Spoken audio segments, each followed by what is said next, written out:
우크라이나 전쟁은 한국 전쟁과 유사한 점이 많습니다. 일방적인 침략에서 시작되었고, 우크라이나 또한 한반도와 유사한 지정학적 조건을 갖추고 있죠. 한국도 대륙 세력과 해상 세력의 싸움터가 되어 왔는데요. 16세기 이후만 봐도 임진왜란, 정묘, 병자호란, 청일전쟁 등 대규모 전란의 발발이 이를 증명하죠. 우크라이나도 러시아와 유럽 사이에 끼어있기 때문에 과거부터 수많은 침략이 있었는데요. 그뿐만 아니라 이번에 우크라이나 전쟁을 지연시키는 미국의 전략 또한 한국전쟁 휴전 협정을 2년 지연한 미국의 태도와 매우 유사합니다.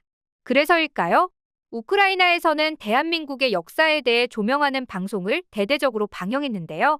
그도 그럴 것이 한국은 전쟁 이후에 엄청난 발전을 이루었습니다. 많은 사람들이 폐허가 된 한국을 보며 이 나라는 다시 일어서기까지 100년이 넘게 걸릴 것이라고 얘기했는데요. 정말 신기하게도 한국은 단기간에 경제를 엄청나게 끌어올려 선진국의 반열에 들어섰습니다. 그렇다 보니 지금 전쟁으로 폐허가 된 우크라이나에게 좋은 귀감이 되어주고 있는 것도 사실인데요. 현재 우크라이나는 러시아의 침공으로 나라 자체가 황폐화되어 있기 때문입니다. 그래서 국민들의 사기를 높이기 위해 이런 한국을 롤모델로 삼은 다큐멘터리를 제작한 게 아닐까 싶은데요. 내가 꿈을 이루면 나는 누군가의 꿈이 된다는 말처럼 한국은 현재 많은 나라들의 귀감이 되고 있습니다. 우크라이나도 그중 하나인데요. 오늘은 과연 우크라이나가 한국을 어떤 시선으로 보고 있는지 다큐멘터리의 내용을 번역해서 소개해드리겠습니다. 우리의 도시는 러시아의 공격으로 황폐해졌고 그들의 폭력에 의해 우리의 삶, 미래는 모두 파괴되었습니다. 그런데 우리가 여기서 모든 걸 포기해버려야 할까요? 절대 아닙니다. 우리에게는 좋은 희망이 있습니다. 바로 1950년 전쟁으로 황폐해진 한 나라가 있습니다. 이 나라는 바로 한국인데요. 지금은 세계를 이끄는 나라 중 하나인 한국이기에 많은 분들이 이 사실을 알면 놀라겠지만 한국은 과거 1945년부터 36년간 일본의 통치하에 있다가 독립했지만 그 독립의 기쁨을 누리기도 전에 한국 전쟁이 발발하고 맙니다. 이 당시 수많은 군인들이 목숨을 잃었고 21개국 3만 6천여 명의 외국 군대도 참전해 약 500만 명의 사상자를 발생시킨 전쟁이었죠. 한국은 전쟁이 끝나고 난 후 폐허가 된 국토와 빈약한 자원으로 극심한 빈곤에 시달리던 나라였습니다. 하지만 60년이 지난 지금 한국은 전 세계 12위에 달하는 경제 강대국이 되었습니다. 그 덕분에 지금 한국은 원조를 받던 나라에서 원조를 주는 나라로 탈바꿈하게 되었는데요. 한국의 빠르고 성공적인 기술 변화는 굉장히 놀랍습니다. 그럼 한국은 대체 어떻게 세계에서 가장 가난한 나라에서 그 굴레를 벗어던질 수 있었던 것일까요? 그 성공 비결은 이렇습니다. 바로 교육이었던 것이죠.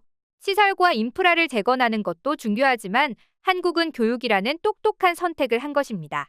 하루하루 입에 풀칠하는 것도 어려웠던 한국의 부모님들이었지만 그럼에도 불구하고 자녀 교육만큼은 절대 소홀히 하지 않았습니다. 그리고 자녀들 또한 이런 마음이 느껴졌는지 희생에 감사하며 함께 교육열을 불태웠죠. 어떤 학생들은 학교에 가기 위해서는 몇 마일을 걸어야 했다는데요. 그래도 이런 것쯤은 넘쳐나는 교육열을 잠재울 수 없었다고 합니다. 그리고 교육에 대한 정부의 지원도 뒷받침돼 주었죠. 이를 본받아 우크라이나의 학생들도 학업을 게을리하지 않는다고 하는데요. 우크라이나 수도 키이우에 사는 17살 소녀 마리아 라브리넨코는 매일 아침 9시부터 오후 3시 30분까지 집에서 온라인 수업을 듣는다고 합니다. 물론 정전이 도시의 일상이 되면서 집에서 온라인 수업을 듣기도 숙제를 하기도 쉽지 않다고 하는데요. 그렇지만 정전이 길어지면 발전기랑 와이파이가 있는 집 근처 상점에 가거나 휴대전화로 사진을 찍어서 담임 선생님께 전송하는 등 교육열을 불태우고 있죠. 이런 교육에 대한 헌신과 투자는 훗날 한국 경제가 재도약을 할 때 무척이나 도움이 되었습니다. 그리고 한국의 전쟁이 우리에게 주는 시사점은 또 있습니다. 한국 전쟁이 끝나고 한국은 폐허를 자체적으로 복구할 수 없었기에 외국의 원조에 의존할 수밖에 없었는데요. 하지만 예산의 90% 이상이 해외 원조에 의존하다 보니 대대적인 복구 작업이 끝나고 외국의 원조가 줄어들자 한국의 경제 성장은 멈춰버리고 맙니다. 이때 집권했던 것이 바로 군사 정권인데요. 이 군사 지도부들은 민중들의 혼란을 잠재우기 위해 경제 발전을 최우선 과제로 삼았습니다. 이들은 경제 개발에 있어서 5년 계획을 수립했는데요. 하지만 역시 문제는 조달될 자금이 없었다는 것입니다. 결국 서독에 파견됐던 광부와 간호사들은 자신들의 월급을 한국으로 송금했고 정부는 이를 담보로 삼아 대출을 받을 수 있었죠. 이때 정부는 철강, 석탄, 화학, 기계, 조선 등 신사업에 투자해 한국의 경제 동력을 창출하기 시작했는데요. 심지어 이미 많은 선진국들이 시도했다가 실패했던 철강 같은 경우에는 비웃음을 사기도 하고 당연히 안 될 거라는 안타까운 시선을 사기도 했었습니다. 하지만 한국은 다른 선진국들보다 60년 뒤늦게 철강 산업에 뛰어들었음에도 불구하고 세계 4위의 철강 생산국이 되었는데요. 이런 철강 산업의 성공을 발판으로 조선, 자동차, 건설, 전자 등 관련 산업들 또한 하나하나 성공해 나가기 시작합니다. 이럴 수 있었던 근간에는 역시 새마을 운동이 있었습니다. 새마을 운동을 통해 한국 국민들은 무엇이든 할 수 있다는 자신감을 얻었으며 미래에 대한 희망을 키우기도 했죠. 처음에는 농촌의 소득 증대를 위해 만들어졌던 새마을 운동은 점차 사회 전 분야로 확산되었는데요. 그 덕분에 해외 원조에만 의존하던 한국은 진정한 해결책을 찾게 되었죠. 하지만 한국은 얼마 안가 예상치 못한 위기를 맞게 되었는데요. 바로 오일 쇼크였습니다. 이란 혁명으로 석유 생산이 대폭 감축되자 석유 가격이 급상승했던 때였는데요. 이때 수많은 나라가 경제적 위기와 혼란을 겪었죠. 물론 한국도 마찬가지였습니다.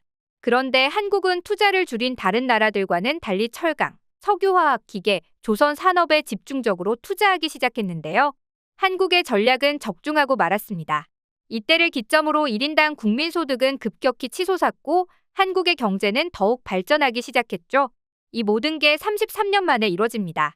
그리고 한국은 1996년 세계무역기구 WTO 회원국이자 경제개발기구 OECD의 회원국이 되었죠. 하지만 샴페인을 너무 일찍 터뜨렸는데요. 또다시 한국은 위기를 겪게 됩니다. 1997년 한국은 IMF를 맡게 되었는데요. 하지만 국민들이 고통을 분담하고 한국인들 특유의 열정으로 다시 한번 이 위기를 헤쳐나갔죠. 이때 진행되었던 대한민국 국민들의 자발적인 금모으기 운동은 전 세계를 감동시켰습니다. 그뿐만 아니라 경총은 일부 정책과 일부 산업에 대해 구조조정을 했고 그 결과 39억 달러에 불과했던 한국의 외화 보유액이 990억 달러로 급증하게 됩니다. 그리고 무려 만기일보다 3년 일찍 앞당겨 차관을 갚으면서 지독한 가난에서 벗어나 세계 경제 대국으로 향해 가고 있었죠. 그리고 그 뒤이어 자동차 산업, 반도체 산업을 성공시키기에 이르렀습니다. 한국은 뒤늦게 반도체 산업에 뛰어들었기 때문에 많은 사람들이 회의적이었지만 정부의 적극적인 지원으로 세계 3위의 반도체 생산국으로 등극할 수 있었는데요. 게다가 다른 나라보다 디램 개발을 일찍 성공하며 한국이라는 나라를 전 세계에 알리기 시작했죠. 그리고 운이 좋게도 몇 년 뒤 전 세계에는 IT 붐이 일었습니다. 한국은 반도체를 바탕으로 IT 강대국이 될 수 있었고 인터넷을 가장 먼저 사용한 국가가 되면서 IT 산업을 선도하고 있죠.